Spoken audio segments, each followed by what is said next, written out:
Përshëndetje dhe mirë se erdhët ju të grupit numër 2.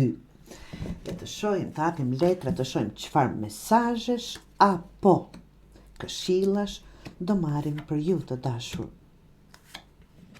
Grupi 2. Ta them ashtu, ëh? Tani. Çfarë po ndodh?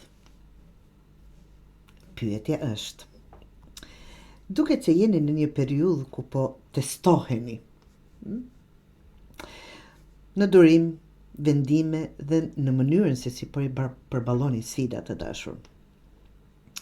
Janë duke ndodhur në jetën e juaj situata që kërkojnë maturi, por me një farë mënyrë sikur po të shtyn të reagosh me nxitim ose nervozizëm.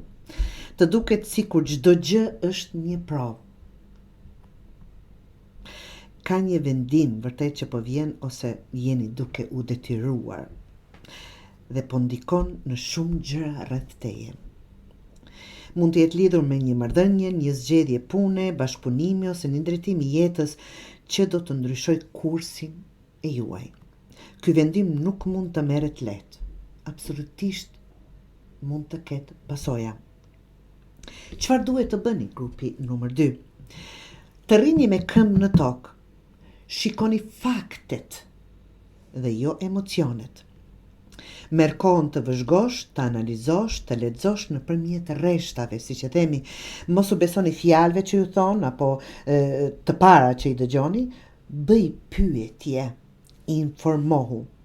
Mos bëj zgjidhje absolutisht për të kënaqur të tjerët, grupi numër 2. Zgjidh çfarë është e mirë për ju dhe jo për dikë tjetër. Të dashuruarit, kur shikojmë këtu tregon zakonisht që tregon mungesë për përputhje me veten.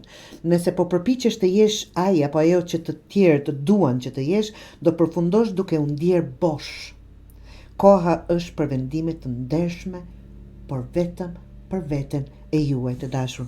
Rrini afër personave që të mbështesin vërtet apo realisht. Nuk je vetëm, e dini dhe ju vetë, kërkon ndihmë, fol me dikë që të njeh mirë dhe që nuk të gjykon. Ata të ndihmojnë të ktjellosh dhe të ruash energjinë dhe të mos bini pre të ndonjë vendimi të shpejtë. Çfarë të sugjerojnë letrat grupi numër 2 për të ardhmen? Të vinë ndryshime që nuk varen, do vinë ndryshime që nuk varen gjithmonë nga ju, por reagimi yt ndaj tyre do bëj diferencën. E dim që nuk mund të kontrollosh çdo situatë, por mund të zgjedhësh si të përgjigjesh në ato situata. Të jeni gati të ecësh me rrjedhën e jetës dhe të përshtatesh sipas vetes, jo sipas të tjerëve. Nëse vazhdon të veprosh me durim dhe qëndrueshmëri, forca jote do të dalë në pa, do të thotë me durim, duke i analizuar gjërat, duke i informuar gjërat dhe pastaj të merrni një vendim apo të merrni një zgjidhje. Kjo është periudhë ku po ndërton themele për diçka të qëndrueshme në të ardhmen, të dashur grupi numër 2. Prandaj mos e merr si kohë të humbur, është absolutisht investim. Do thotë, për t'i përmbledhur të gjitha këto, tregon që jeni duke u testuar në vendime dhe durim. Mos vepro me nxitim. Zgjidh çfarë është mirë për ty, jo çfarë pret dikush tjetër. Kërkoj informacione, mos u beso fjalëve të pabaza.